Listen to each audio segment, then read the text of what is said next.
So in this video, we're going to be looking at definite integrals. So first, let's go over the form of the definite integral.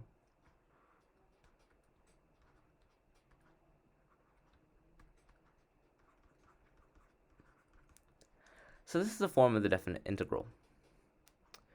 You see this curvy looking S thing, and you've seen that before probably. That is the integral sign. You see the bounds of integration, a and b. You see the function, and then dx. This is important. I'm going to box this in. Okay, so now let's look at an example. Let's say I wanted to find the definite integral, and the bounds of integration are, let's say, -6 and +4. The function is just going to be 3, and then dx. Say I wanted to evaluate this. And I encourage you to pause the video and try to solve this on your own.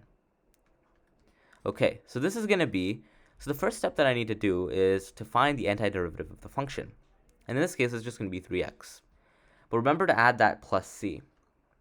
That's important, that constant of integration. Let's now evaluate this at +4 and at -6. These are the bounds of integration. All right, so now that we have this, let's solve. So this is going to be 3 times that 4, right? And then that plus c. We're going to take this and subtract it to 3 times -6. So this is the lower bound of integration, plus c. And this plus c is actually not necessary, but I added this plus c just to show you that it'll cancel out and that you don't really need to do it when you're solving this on your own. So this is just going to evaluate to 12 plus c minus -18 plus c.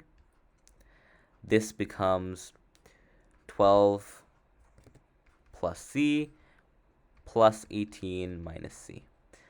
Plus c minus c cancels out. This just gets me to 12 plus 18, which is equal to +30. So now that we have this +30, we evaluated this. Let's look at the graph. So this is a graph, y equals 3, or f of x equals 3. And let's look at our two bounds of integration. So the first bound of integration is at -6, or the lower bound of integration is -6. So let me insert a line. Can't really draw a straight line, so I'm going to insert one right there.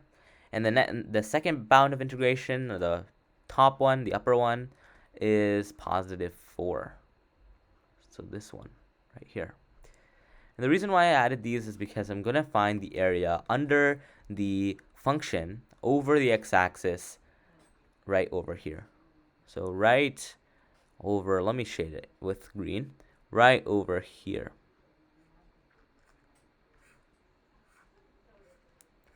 So that's just the basic, that's just the area that I want to find.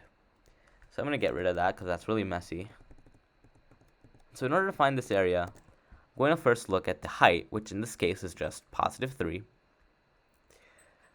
The width, in this case, is 4 minus -6, which is +10, or you could just count, -6, and then 1, -5, 1, just count to get 10. And then, so the area is just going to be 10 times 3, which is 30. Notice that that's exactly what we got over here. So that's essentially what the definite integral is telling us. It tells us the area under the function over the x-axis for this function between the two bounds of integration. So as the videos, in the next couple of videos, we'll be looking at many examples of this, and this is going to become really concrete. So I hope you found this video helpful, and look out for those next videos that will really help you understand the idea of definite integrals.